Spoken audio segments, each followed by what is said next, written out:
Donc moi, en fait, on m'a contacté, la Fédération Wallonie-Bruxelles m'a contacté pour devenir parrain du mois du doc avec un coup de fil finalement assez simple. C'est vrai qu'en fait, Après la pluie a beaucoup été programmé l'année dernière au mois du doc. Je crois qu'on avait eu 10 séances. Enfin, c'était super justement de tourner dans toutes ces villes qui connaissaient des problèmes d'eau, de débordement. Et le mois du doc permet en fait d'avoir ce cadre-là.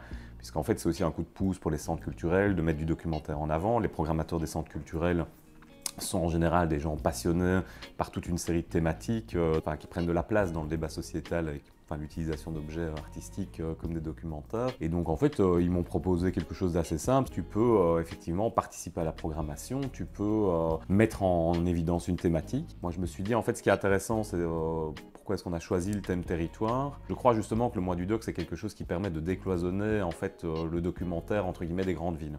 Et c'est vrai qu'en Belgique finalement les cinémas qui passent du art et essai sont plutôt dans les grandes villes. Et donc je me suis dit donc en fait le documentaire c'est quelque chose qui peut s'inscrire dans les territoires. Et qui parle de territoire en fait, de territoire tout à fait concret, géographique, mais aussi de territoire imaginaire.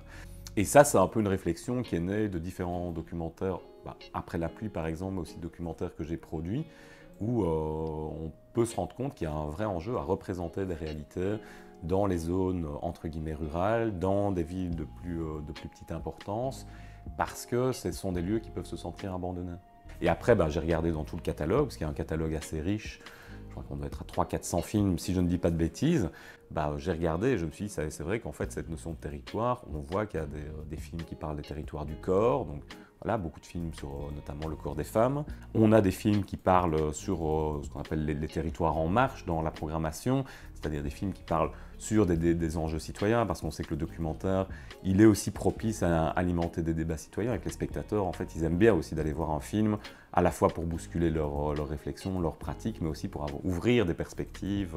Et puis, il y a aussi une bonne nouvelle, c'est qu'en fait, il y a de plus en plus de demandes de programmation. Donc, ils étaient environ 150 l'année dernière, ils sont environ à 190 cette année. Donc, ça montre qu'il y a un intérêt. Je ne sais pas si la fiction, c'est plus dur ou moins dur que le documentaire. Pour moi, c'est vraiment deux manières de faire qui sont très, très différentes, où en fait, la fiction, on va passer un temps très, très, très important à écrire son scénario, à chercher des financements, à mettre en place une équipe. Puis après, on a ce temps de tournage qui va être de 30 jours, 40 jours environ, sur lequel là, une équipe va tout donner, va vivre dans une espèce de vase clos son histoire, puis après un long temps de montage. Le documentaire, c'est un petit peu différent dans le sens où on va être sur une forme d'investissement, je trouve, tout petit peu différent, dans le sens où en fait c'est un peu le sujet qui va dicter le temps. Tandis qu'en fiction, en fait, malgré tout, le budget dicte beaucoup sur ce qu'on peut faire en termes de durée de montage, en termes de taille de tournage. En documentaire, c'est vrai aussi.